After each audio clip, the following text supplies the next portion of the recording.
여러분들. 오후 설교 제목이 뭡니까? 지금 사도신경 강의 8번째 시간이죠. 설교하기 전에 좀 소개시켜 줄 분들이 있어가지고 양해를 좀 구합니다. 제가 전에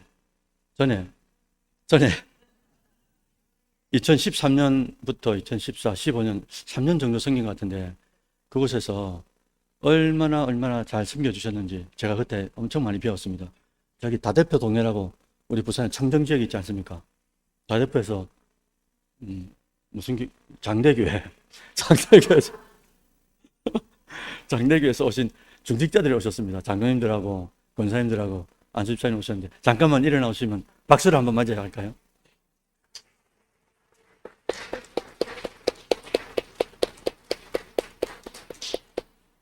제가 잠깐 기도하고 말씀 듣도록 하겠습니다. 존귀하신 하나님, 그리스도 안에 함께 섬기다가 10여 년이 지났음에도 불구하고 이렇게 또 주의 사랑을 나누게 하시니 감사합니다. 그때에도 부족한 종을 많이 사랑해 주셨는데 잊지 않고 또 담임이 되었다고 이렇게 또 격려차 오게 하시고 주의 사랑을 나누게 하시니 감사합니다. 우리 장로님, 권사님, 안수집사님, 주님께서 붙잡아 주셔서 하나님의 나라를 위해서 또 장대교회를 위해서 헌신하는 중직자들이 되도록 주님 붙잡아 주시고, 또 자녀손들 위에도 주님께서 하실 일들을 해 주옵소서. 예수님의 이름으로 기도드립니다. 아멘. 감사합니다. 우리가 지금 사도신경을 하잖아요. 사도신경 처음에 어떻게 합니까? 전등하사 천지를 만드신 하나님 아버지를 내게 믿습니다. 그래서 믿음의 대상 하나님이 나오고, 하나님에 대한 믿음의 대상에 대한 내용이 나오죠.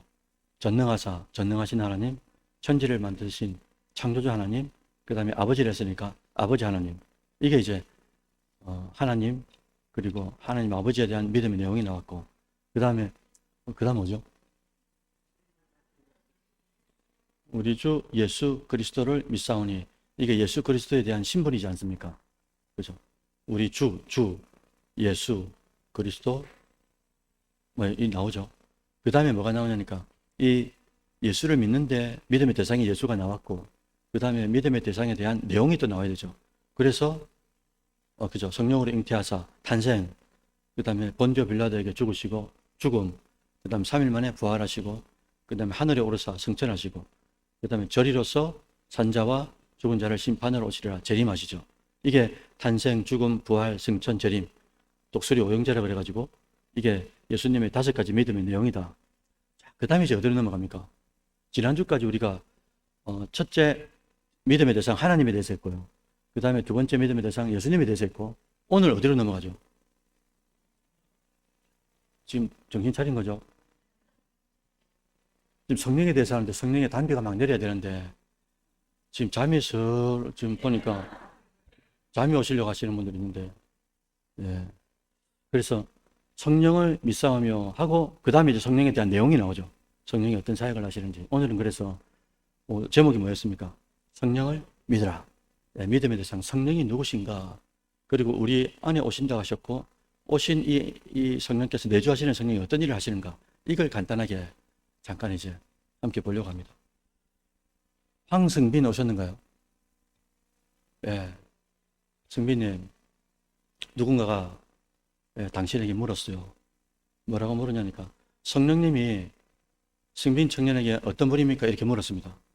뭐라고 대답하실래요? 어쭈? 길잡이.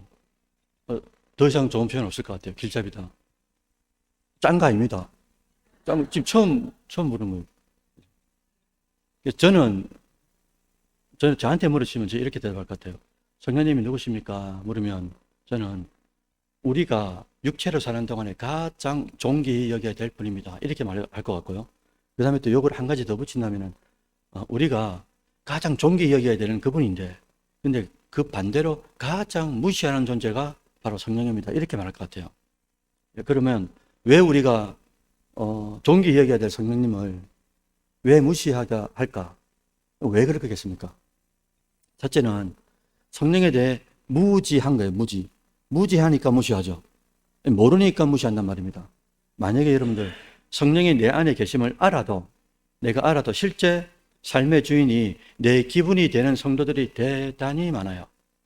내 감정이 주인이 될 때가 많단 말입니다. 그리고 내 자아가 너무나 강하기 때문에 성령이 내 안에 내주하시는 줄 알면서도 내 자아가, 내 기분과 내 감정이 강하다 보니까 내가 주인이 되는 거예요. 그게 이걸 어떻게 발산이 되는 겁니까? 성령을 무시하는 걸로 나타나게 된단 말입니다. 두 번째는 우리가 성령을 홀대하고 무시하는 이유가 뭐냐? 성령님은 영이잖아요. 영이 보입니까? 잡힙니까? 보이지도 않고 잡히지도 않죠. 그래서 만약에 저 앞에 교통경찰에 서가 있어요.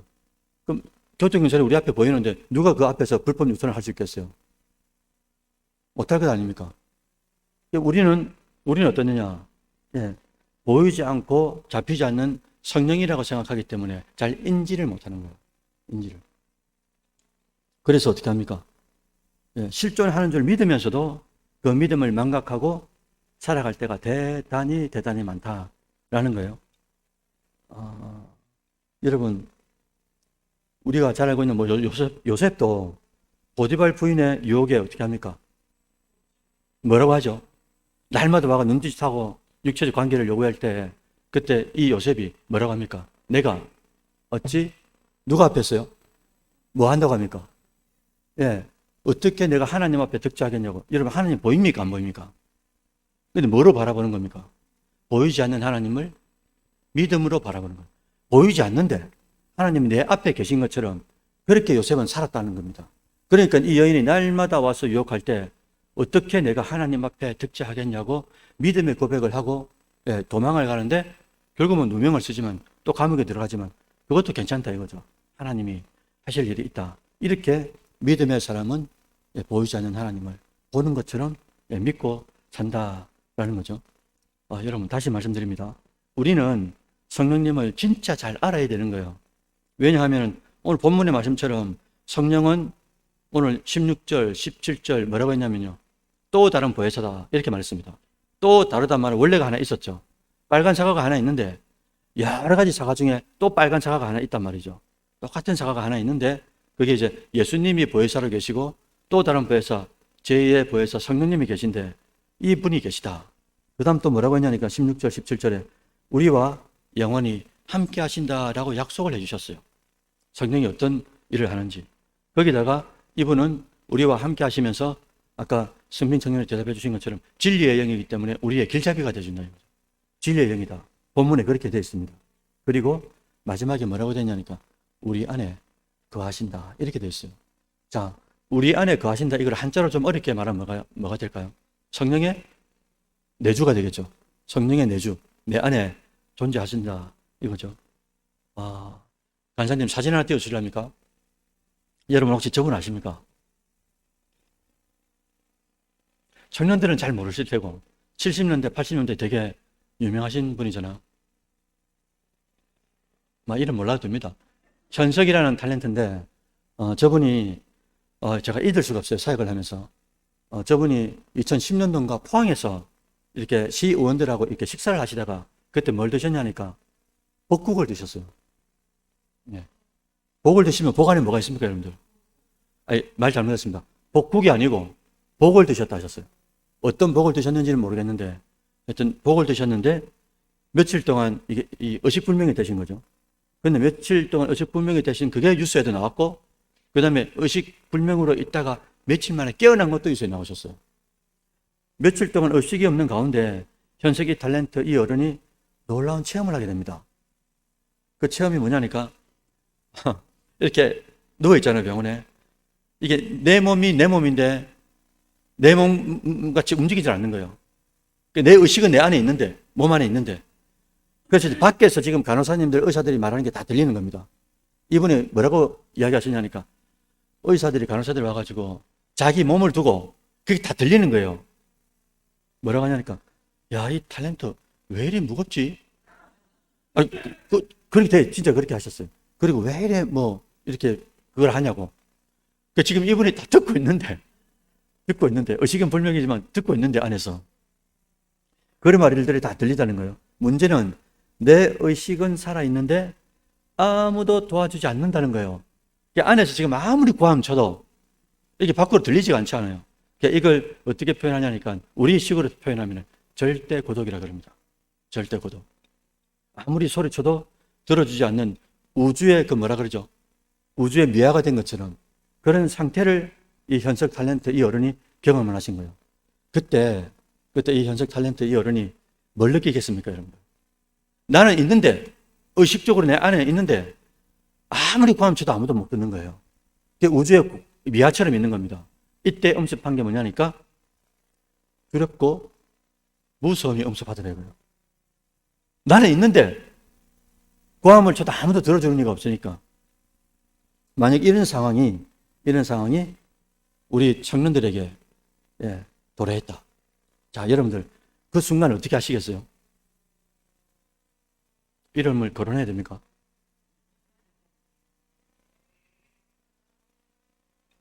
이름 뭐죠? 전영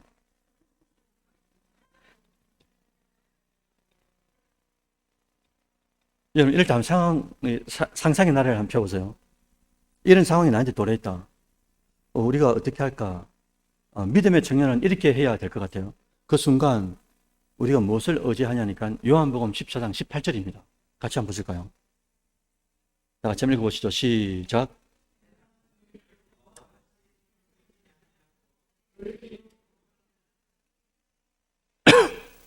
아멘이시죠? 내가 너희를 고아처럼 어떻게 하신다고요? 이거 믿으시죠? 그러면 우리가 고아가 된 겁니까? 안 된 겁니까? 우주의 미아가 됐다 하더라도 미아가 된 겁니까? 안 된 겁니까? 누가 계시기 때문에요? 성령 하나님이 우리와 함께 하신다라는 이 말씀을 믿는 믿음이 우리 안에 있어야 되는 거죠. 그 순간에 의식분명이 된 의학적으로는 그렇게 진단이 됐다 하더라도 내가 안에 있기 때문에 의식이 살아있으니까 하나님이 성령 하나님이 나와 함께 계신다 라고 하는 이 말씀들이 떠오르고 그런 믿음들이 우리 안에서 새록새록 나타나야 된다라는 거예요. 이때 다시 오리라 하신 실체가 또 다른 부에서 성령이다. 그래서 우리가 절대 고독 속에 들어가도 우주의 고아와 미아가 된다 손치더라도 절대 그런 상황이 우리에게는 도래할 수가 없다. 왜? 성령이 우리와 함께 하시기 때문에 그렇다라는 거죠. 여러분들 우리가 또 어느 날 이렇게 차를 타고 가다가 교통사고가 난 겁니다. 그리고 마지막 이 의식이 살아있는 이 몇 분이 우리에게 주어진 거예요. 지금 실제 상황이라고 생각해 보십시오. 그럼 몇 분 동안의 의식이 살아있을 때 우리가 그 순간에 누굴 찾아야 되겠어요? 당연히 생사간에 오가는 그 순간에 절박한 순간에 우리가 예수 그리스도를 믿음을 확인하고 그 다음에 성령님을 의지하는 그런 성도, 그런 청년이 되어야 된다라는 거죠. 그런데 그렇게 우리의 의지 되시는 성령님이 놀랍게도 오늘 본문에 뭐라고 하시냐니까 요한복음 14장 17절에 내가 어디 있다라고 명시를 해주셨어요. 정확하게. 어디 있다고 하신 겁니까? 아까 우리 안에, 너희 안에 거한다 이렇게 말씀해 주신 거예요. 성령이 우리 안에 어떤 존재로 계시는가? 어떤 존재로 계시는가? 이걸 이제 신학계에서는, 조직신학에서는 이렇게 가르칩니다. 교수님들이. 성령이 계신데, 실존하시는데 이 성령이 또 다른 보혜사로 우리 안에 들어오신다. 이걸 성령의 내주라 그러신다. 근데 성령께서 내주하시는데 내주하시면서 어떤 존재로 우리 안에 내주하시느냐? 이렇게 물으면 딱 세 가지가 들어갑니다. 하나는 성령은 뜹니까? 뭐라고요? 하나님이다 라고 말합니다. 맞죠? 성령은 하나님이다 이렇게 말씀하셔야 되고 고백해야 되고, 두 번째는 성령은 인격입니다 이렇게 가르칩니다. 그 다음에 세 번째는 성령은 뭐라고요? 금방 말씀드린 또 다른 보혜사라고 했으니까 성령은 하나님이고 인격이고 보혜사로 우리 안에 존재하십니다. 이렇게 이제 설명하면 될 것 같아요. 여기서 우리는 성령에 대한 중요한 질문을 하나 해야 되는 거죠. 거룩한 성령인데, 성령이잖아요. 거룩한 영이죠. 거룩한 절대 거룩의 영인데 이 성령이 어떻게 죄밖에 없는 우리 안에 들어올 수 있느냐. 좀 전에도 제가 한번 말씀드린 것 같아요. 왜? 너무나 중요하기 때문에 그렇습니다. 이 진리가 죄밖에 없는 우리에게 어떻게 절대 거룩인 성령이 우리 안에 내주할 수 있느냐라고 물었습니다. 주일학교 아이들이 우리 쌤들한테, 우리 청년 쌤들한테 물었습니다. 그럼 뭐라고 대답하면 되는 거죠, 우리가? 단 한 단어죠. 성령이 우리 안에 내재할 수 있는 이유는 우리가 누굴 믿기 때문입니까?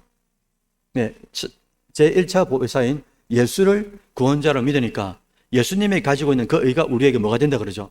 의의 전가라 그러죠.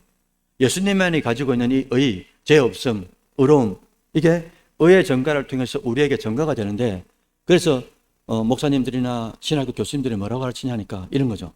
이 의의 전가는 여러분들의 학벌, 여러분들의 실력, 여러분들의 연봉 전혀 관계없다. 세상의 것하고 관계없다. 그럼 뭐하고 관계있단 말입니까? 제가 말씀드린 것처럼 예수를 진짜 구원자로 믿느냐, 믿지 않느냐, 여기에 달렸다 이거죠. 그러니까 세상에 우리가 잠깐 가지고 있는 물질, 세상의 권위, 권세, 그죠? 학벌 전혀 관계가 없어요. 그래서 믿음이라는 것이 모든 사람에게 공평하다 이렇게 말할 수 있게 되는 거죠. 그래서 오직 예수님이 내 죄를 가져가셨다는 증거로 뭐 하시는 겁니까? 보십시오. 예수님이 내 죄를, 원래 예수님이 원죄도 없고 자본죄도 없잖아요.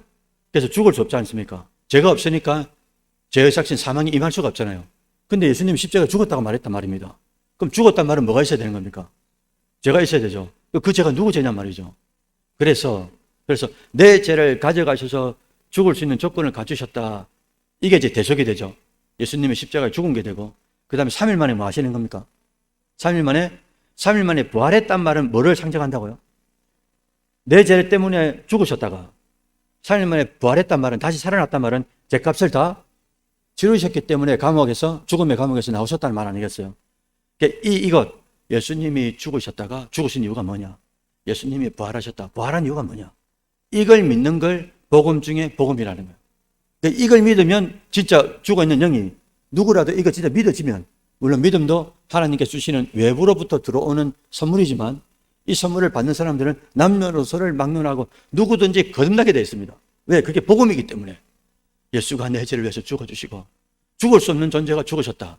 그 죄가 누구냐? 내 죄로 십자가에 죽으셨습니다 라고 고백하는 그 순간, 외부에 계신 성령께서 우리 안에 들어오시면서 죽어있는 우리를, 영혼을 살리시면서 중생케 하시고, 그리고 승민 씨가 말씀하신 것처럼 그 이후로부터 계속 성화, 거룩한 변화를 만들어 가시더라라는 거죠. 그래서 우리가 예수를 믿는 이 믿음을 통하여 예수님만이 가지고 있는 의의 전가가 우리에게 이루어지고, 그러면서 동시에 일어나는 게 하나 더 있습니다. 뭘까요? 좋아요. 제가 원하는 답은 아니요. 의의 전가가 들어오죠. 그러면서 자연스럽게 없어지는 게 뭘까요? 그렇죠. 죄의 전가가 없어집니다. 정자와 난자가 만나가지고 생육법으로 태어나는 모든 자손들은 뭐 가지죠? 원죄를 가지잖아요. 원죄 때문에 사실은 지옥 간다고 표현하는 거거든요. 신학교에서는. 그러니까 원죄를 가졌는데 이 원죄가 뭐로 없어지는 겁니까? 여러분들 원죄를 어떻게 없애셨어요? 모르잖아요, 잘. 근데 어떻게 없어지느냐? 믿음으로 없어지죠. 이 믿음이 뭐냐? 예수님이 가지고 있는 이 의, 아까 우리에게 전가된다 그랬죠. 그럼 우리가 예수를 구원자로 믿습니다는 그 순간에 예수님이 가지고 있는 의가 우리에게 전가가 되면서 우리에게 내려와 있는 저주, 내가 죄 지은 것도 아닌데 조상 때부터 내려온 원죄가 자동적으로 없어지는 거예요. 이걸 죄의 전가라 그러잖아요. 첫 아담으로부터 내려온 죄의 전가가, 의의 전가가 들어오면서 자동적으로 오토매틱으로 없어지는 거예요. 원죄가 없어진단 말입니다. 그러니까 이 의의 전가가, 이 믿음이라는 능력이 얼마나 강한지 본다는 거예요. 이 믿음을 우리가 돈으로 삽니까? 학벌로 삽니까? 권세로 삽니까? 세상적 지위로 사는 겁니까? 살 수가 없다 이거죠. 그래서 어떤 존재라도 예수를 구원자로 믿는 그 자에게 예수님께서는 예수님만이 가지고 있는 의를 우리에게 전가시켜 주시고, 자연스럽게 아담으로부터 첫째 아담, 실패한 이 첫째 아담이 둘째 아담이 완성을 시켰잖아요. 율법을 다 완성했잖아요. 그 완성된 그 의를 우리에게 부여시켜 주시면서 우리는 거듭나게 되더라라는 거죠. 그래서 원죄는 없애는 유일한 방법, 여러 가지 방법으로 질문을 할 수가 있어요. 똑같은 답인데, 똑같은 답을 여러 가지 각도로 질문할 수가 있는데, 원죄를 없애는 유일한 방법은 믿음밖에 없습니다. 성령이 우리에게 임할 수 있는 방법이, 내주하는 방법이 믿음밖에 없습니다. 의의 전가가 이루어지는 방법이 믿음밖에 없습니다. 죄 전가를 없애는 방법은 믿음밖에 없습니다. 똑같은 질문인데 다른 질문인데 똑같은 대답이 공통분모로 들어가 있더라라는 거예요. 결국은 절대 거룩이신 성령이 우리 안에 내주할 수 있는 이유는 우리가 예수를 구원자로 믿는 이 믿음의 의를 보고 절대 거룩이신 성령이 우리를 보고 들어오는 게 아니고요. 예수님 때문에, 예수님을 믿는 이 의로움 때문에 이 의를 보고 성령이 우리에게 들어오신다는 거죠. 이걸 기억해 주시고, 그래서 요한복음 15장 26절에 그 사실을 정확하게 확인할 수가 있습니다. 요한복음 15장 26절 다 같이 한번 읽어보겠습니다. 시작.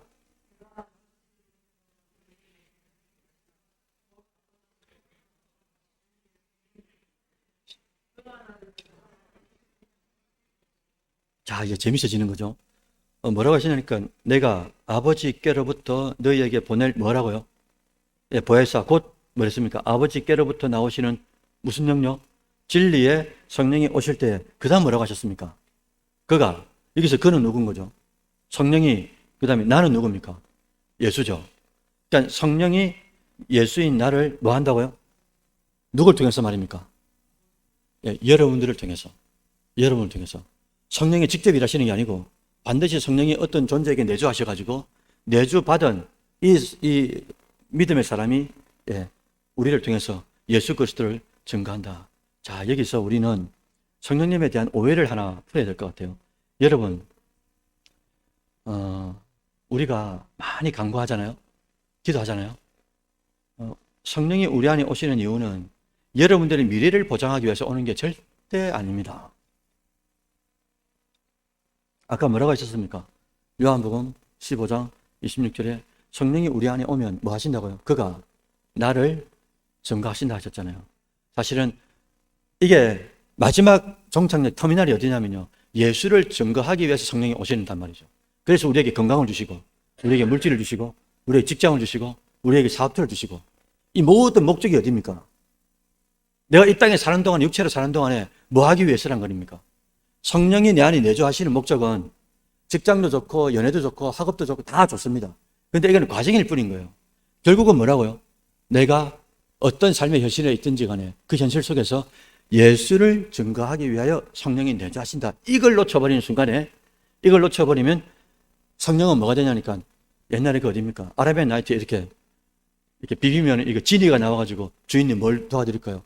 그러니까 뭘 도와주는 이 존재에게 우리가 뭔가를 강구해서 뭔가 받아내는 도깨비 방망이 같은 그런 신앙을 할 수가 있다 이거예요. 정확하게 우리가 못 박아야 될 게 뭐냐니까, 성령은 예수를 증거하기 위해 우리에게 오는 거예요. 예수를 증거하기 위해서. 그 과정 속에, 우리 삶의 터전 속에 직장도 드시고 학업도, 그러니까 학업하시는 분들, 직업을 가지신 분들, 사업체를 가지신 분들은 이 모든 마지막 목적이 어디에 있는 겁니까? 예수를 어떻게 증거할 것인가? 어떻게 잘 증거할 것인가? 어떻게 더 잘 증거할 것인가? 이게 우리의 삶에 탁 붙어 있어야 되는데, 이걸 망각하고 그냥 살아가니까 어떻게 되는 겁니까? 하다가 안 되면, 사업이 안 되면, 직장이 안 되면, 연애가 안 되면, 이제 울퉁불퉁해진단 말이에요, 이게. 그래서 오해를 풀게, 성령은 그런 존재가 아니다. 여러분, 물론 우리를 위하여 또 보호하시죠. 왜? 보혜사라 했으니까. 보호하시고, 은혜 주시고, 가르쳐 주는 거 맞아요. 그런데 이 전체 터미널이 어디라고요? 예수를 증거하는 게, 이게 우리의 최종적 성도로서의 목적이다. 이걸 놓치지 말자. 이건 거예요. 자, 지금까지는 어떻게 성령이 우리 안에 거하시는가 말씀드렸습니다. 그리고 성령이 왜 우리 안에 거하시는가 말씀드렸어요. 이제는 내주하시는 성령이 어떤 사역을 하는지를 잠깐 보려고 해요. 오늘 하나를 딱 말씀드릴 겁니다. 성령의 사역을 말할 때 제일 중요한 사역이 뭐냐면요, 성령의 조명이라 그래요. 자, 따라합니다. 성령의 조명. 뭐 있죠? 없네요. 1층에는 있던데, 1층 우리 새벽기도 하는 거기에는 조명이 이렇게 딱 달려 있더라고요. 우리 교회 등불 조명이라고 있죠. 이래 말하면 웃어 주셔야 되는데, 우리 그 전 집사님, 지금 사반담이가 허 집사님하고 저 인제대 앞인가? 등불 조명이라 큰 가게 있잖아요. 조명 가게. 전기하고 등불하고 전구하고. 우리가 이 성령의 조명, 우리가 조명을 잘 받으려면 두 가지 방법이 있는데, 성령을 받든지 등불 조명이 가든지, 전기 고장나든지, 뭐 전구가 고장나든지, 가시면 될 것 같습니다. 우선 교회 안에서의 문제는, 우리가 성령의 조명인데, 성령께서 우리 안에 오셔가지고 제일 많이 하시는 일들이 뭐냐니까, 우리를 비춰주는 거예요. 이 조자가 무슨 조자입니까? 비출 조자죠. 그래서 명자는요, 밝게 한단 말이죠. 무슨 말입니까? 연이어서 설명하면. 딱 비춰가지고, 어떻게 한다고요? 그래서 아까 승미 청년이 뭐라고 했습니까? 우리의, 딱 비춰가지고 쭉 비춰주니까, 밝게 보이니까 갈 수 있는 거죠. 만약에 깜깜할 것 같으면 어떻게 갑니까? 여러분, 세상을 우리가 보게 하는 힘이 뭐라고 말씀드렸어요? 와, 여러분, 우리가 시력이 좋아가지고요. 몽골 사람 5.0, 6.0, 7.0, 8.0이라 그러던데, 시력이 좋아가 우리가 보는 겁니까? 천만의 말씀요. 칠흑 같은 어둠이 내려보십시오. 시력이 100이라 하더라도 볼 수 있습니까? 못 봅니다. 그만 정한 청년이 뭐라 했냐니까, 빛 때문에 보는 거예요. 빛이 있으면 볼 수 있는 거죠. 우리는 시력이 좋아야 된다고 하는데, 그건 안경을 쓰든 렌즈를 끼든 편한 대로 하시고, 실제로 우리가 볼 수 있도록 보게 하는 힘은 뭐냐? 빛이에요, 빛. 그래서 빛이 오면 어둠아 가라 이렇게 말 안 해도 탁 키면 어떻게 됩니까? 어둠은 자연스럽게 가고 빛이 이제 임하게 되는 거죠. 그래서 성령이 우리 안에 오셔가지고 하는 일이 뭐냐? 친구야. 성령이 우리 안에 오잖아? 그러면 성령께서 우리를 서치라이트를 이렇게 막 비춰준단다. 그러면서 거기는 함정이 있어. 거기는 덫이 있다. 거기는 물질을 지금 함정 파놨네. 이런 것들을 참 비춰주면서 비껴갈 수 있도록, 함정에 빠지지 않도록 우리를 조명한다. 이게 성령께서 하시는 사역, 많은 사역들 가운데 가장 중요하고 가장 많이 하는 사역이란 말이죠. 그래서 성령의 조명 사역을 요한복음 14장 26절에 정확하게 정의해 놨습니다. 같이 한번 보실까요? 시작.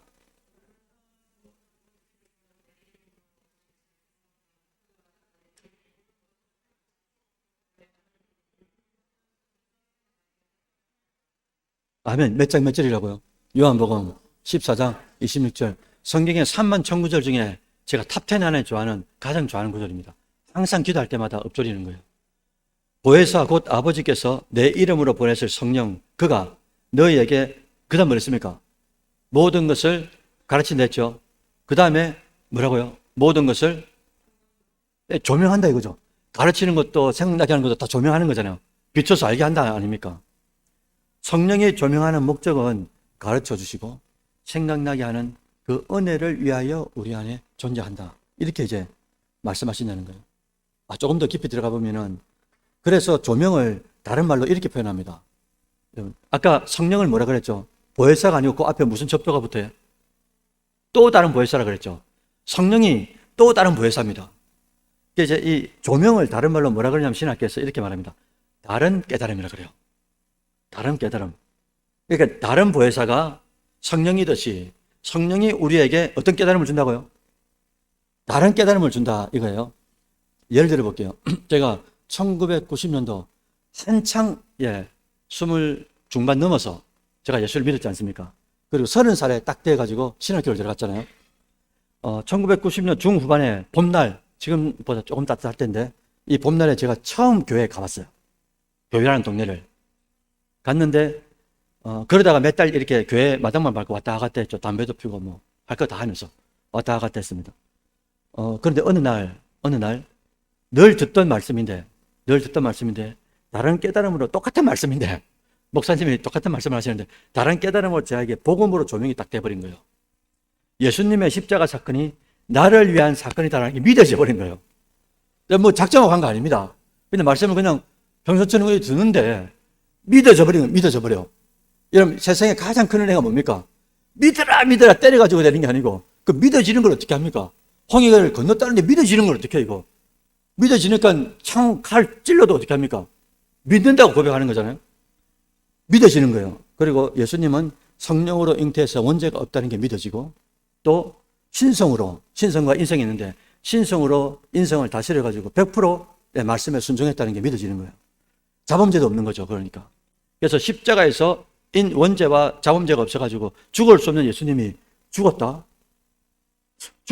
그럼 죄가 있어야 되는데 그 죄가 누구 죄냐? 목사님 막 설교를 하시는데 이걸 설교하는데 그게 우리의 죄입니다라는 게 훅 이게 훅 들어오는데 내 죄가 말씀해달라고 이제 이렇게 딱 고백을 하는 순간에 그 순간부터 예배 끝나는 그 이후까지 계속 눈물이 나는 거예요.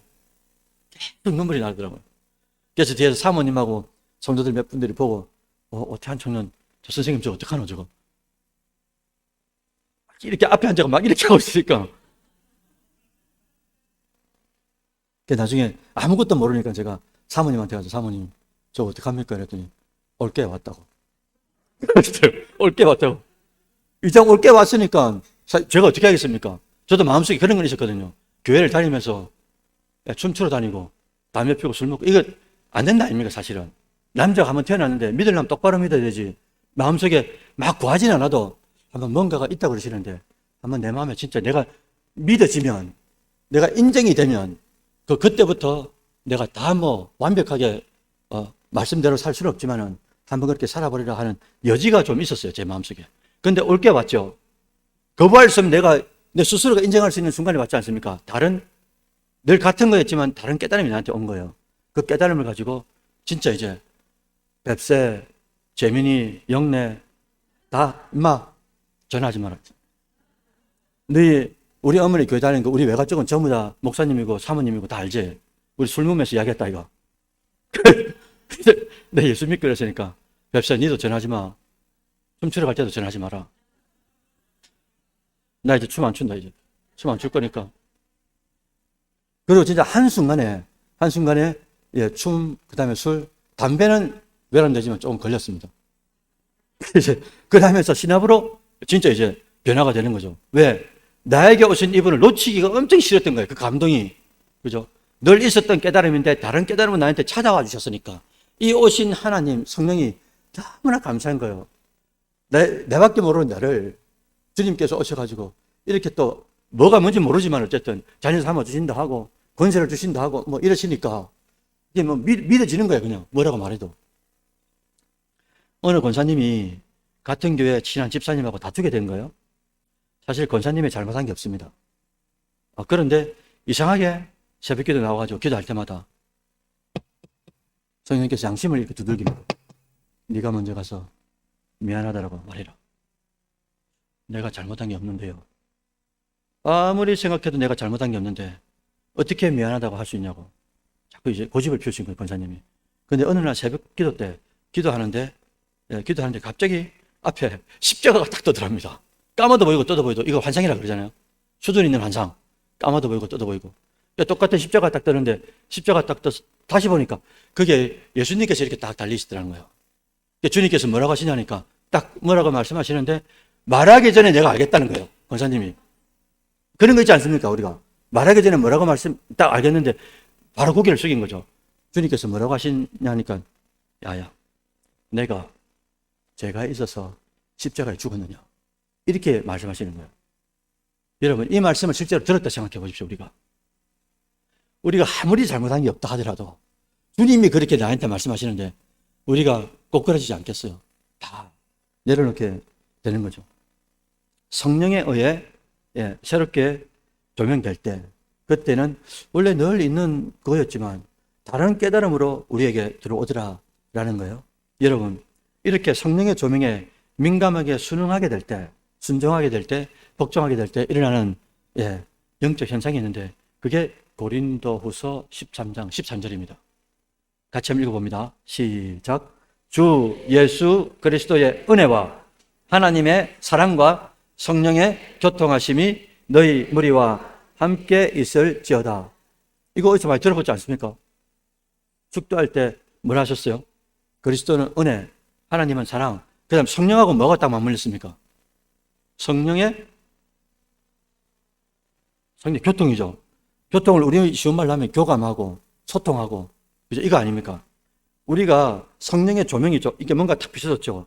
그죠? 그걸 제가 깨달았어요. 그럼 그 그대로 순종할 때 성령과의 깊은 교감으로 들어가는 거예요. 깊은 교통으로 들어간단 말입니다. 사랑하는 선교 중앙교회 가족 여러분들, 우리는 매번 예배 때마다 사도신경으로 신앙 고백을 하잖아요. 그리고 마지막에 이제 성령을 믿사오며 거룩한 공예와 성도가 서로 교통하는 것과 죄를 사하여 주시는 것과 몸이 다시 사는 것과 영원히 사는 것을 믿사옵나이다. 믿음을 고백해요. 우리는 예수를 유일한 구원자로 믿어서 성령을 받은 존재입니다. 다시 말씀드리면 성령이 우리 안에 내주하시는 존재죠. 성령을 받은 자로서 이제 성령을 무시하거나 홀대하면 안 된다 이거죠. 왜? 성령은 우리를 만드신 창조주고 우리 안에 계시면서 영원토록 우리와 뭐 아닙니까? 동행하시는 분이에요. 보혜사로서. 그러니까 우리가 가장 존귀히 여기고 가장 이 신경을 써야 되는 그분이 누구냐? 삼위일체 중에서도 누구란 말입니까? 내 안에 임마누엘 하시는 이 성령이 가장 중요한 존재예요. 특히나 육체로 사는 동안은 더 그렇단 말입니다. 그래서 성령이 우리 안에 어떻게 내주할 수 있는지, 그리고 내주하시는 성령님이 어떻게 조명하시고 그 조명하는 사역들 우리가 어떻게 따라갈 수 있는지 우리가 말씀을 들었어요. 그래서 청년들이 이제 적용입니다. 청년들이 일상을 사시다가 요즘에 제가 이런 말씀 드리죠. 새벽기도 가고 싶다라는 감동이 올 겁니다.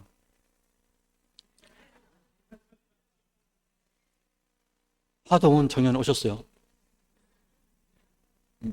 어르신들 지난번에 들으셨죠? 금요일 할 땐가? 그죠? 아직까지 안 오셨어요.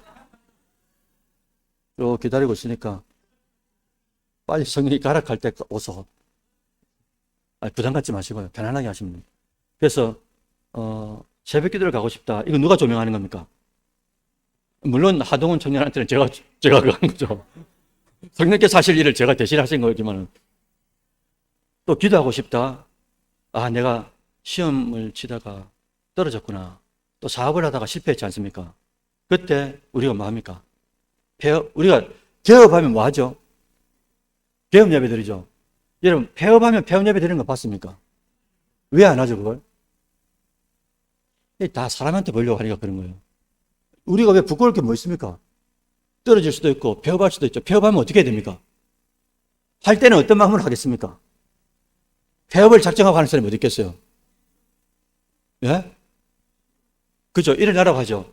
근데 하나님이 못 일어나게 하든지, 아니, 우리가 잘 못해서 사업이 안 되든지, 어쨌든 결과가 폐업이 됐다. 그럼 이것도 하나님 앞에 맡게 되는 게 맞잖아요. 그래서 목사님 모시고, 장로님들 모시고, 구역원들 모시고 같이 뭐 합니까? 하나님 폐업.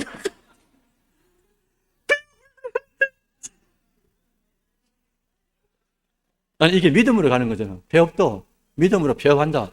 폐업을 예배를 드리면 다음에 또 뭐 합니까? 또 개업 예배하고, 또 폐업 예배하고, 개업 예배하고. 제 말씀은 실패하고 넘어져도, 그죠? 다시, 깨달음이 온다 이거죠. 내가, 저 청년을, 좀 도와줘야 되겠다. 이런 감동이 오면 어떻게 됩니까? 도와주는 것. 이런 여러 가지 우리 인생에 조명들이 많이 있잖아요. 그걸 부디 놓치지 마시란 말입니다. 조명을. 근데 이게 문제가, 우리가 이걸 너무 망각해버리는 거죠. 성령께서 나에게 선한 깨달음을 주신다. 다른 깨달음을 주신다. 이게 똑같은 찬양을 들을 때 어떨 때 어떻게 옵니까? 이게 쿵하고 올 때가 있잖아요. 똑같은 찬양인데. 그게 딱 그때죠. 똑같은 깨달음인데 다른 깨달음으로 우리에게 올 때가 있단 말이죠. 그걸 조명이라고 말씀드렸잖아요. 그때가 오면 이거는 딱 이렇게 인지하셔야 돼요. 하나님이 주의 성령을 통해 나에게 오셨다. 성령이 오셨다 이거예요. 천하의 성령이 나한테 오셔가지고 나를 하나님의 나라, 하나님의 어떤 주권을 위하여 나를 쓰신다라고 믿어주는 이 믿음이 대단히 중요한데 우리는 이걸 너무 일상적으로 망각하고 어떨 때는 성령께서 내 양심을 이 정도로 두들기고 이래 두들겨도 우리가 캐치를 못한단 말이죠. 왜? 늘 그렇게 무시해왔기 때문에. 마지막으로 우리 청년들에게 숙제를 드립니다. 내가 성령님과 친밀해지기 위해 실천할 수 있는 구체적인 방법이 뭐가 있을지. 이거 끝나고 나면 우리 청년들은 또 셀 모임 하잖아요. 그 셀 모임 때 한번 나눠보시고 실천해보는 한 주간. 그죠? 그리고 다음 주에는 만나가지고 뭐 합니까? 오빠, 내가 이걸 실천해봤는데 이거는 됐고, 이거는 잘 됐고, 이거는 어떻게 됐고. 왜냐하니까 내가 점검을 해봐야 그 다음 피드백이 되고, 그 다음 또 다음 단계로 나아갈 수가 있잖아요. 그렇게 했으면 좋겠어요. 그래서 그것을 통해서 한 주간 어떻게 하겠습니까? 그러면 우리가 좀 정신을 좀 차리고 영적 레이더를 세워가지고 성령께 집중하겠죠. 집중하는 자체가 우리가 믿음이라고 표현할 수가 있는 거고 그 믿음을 통해서 어떤 일들이 생겨도 그 일들을 믿음으로 해석하려고 하고, 그리고 이 일을 통하여 하나님 무슨 일을 하시려고 할까 기도하게 되고, 또 똑같은 깨달음이지만 또 다른 깨달음을 위해서 딱 조명을 받으려고 집중하게 되고, 그러면서 한 주간을 한번 살아보고, 그죠? 그리고 청년들끼리 다시 모여가지고 좀 나눠보시면서, 이런 일이 있었는데요. 원래는 그렇게 안 해봤는데, 말씀을 듣고 그렇게 해보니까, 이런 깨달음이 있더라고. 이렇게 적용해봤는데, 참 너무 감사했다. 이런 것들을 나누면서, 이런 거 있잖아요. 그러니까 지금 셀이 한 6명 모였지 않습니까? 한 셀에 모였는데, 정한 형님께서, 정한 오빠가, 이런 일이 있었다라고 말을 하는 거예요. 그럼 나에게는 그런 일이 없었잖아요. 근데 다른 사람을 통하여 듣게 하셨죠. 그럼 들은 것들은 누구 거냐? 내 거거든요. 세상에 뜻없는 소리는 고린도전서에 없다고 하셨잖아요. 들은 건 내 거란 말입니다. 다른 사람에게 하나님께서 역사하신 그 역사가 나에게도 일어나기 때문에 그것을 내가 안 되니까 다른 사람을 통하여 듣게 된 이것을 믿음의 지경을 조금씩 넓혀가는 방법이 있는 거예요. 하나님이. 내가 혼자 안 되니까 공동체 안에서 쉐어링하면서 듣게 하는 그것을 저 누나 저렇게 신앙생활 하는 거구나. 저렇게 깨닫는 거구나. 이걸 들어가면서 믿음의 지경이 공동체 안에서, 동아리 안에서 조금씩 넓혀가는 것. 이게 이제 우리의 역할이 된다는 거죠. 아무쪼록 여러분들 오늘 말씀 주셨습니다. 성령을 뭐 하라고요? 성령을 믿으라. 제 3위 하나님을 진짜 믿고 그분이 우리 안에서 어떻게 역사하시는지 한 주간 동안 점검해 보시고 또 경험해 보시는 복된 한 주간 되시기를 주의 이름으로 축원드립니다.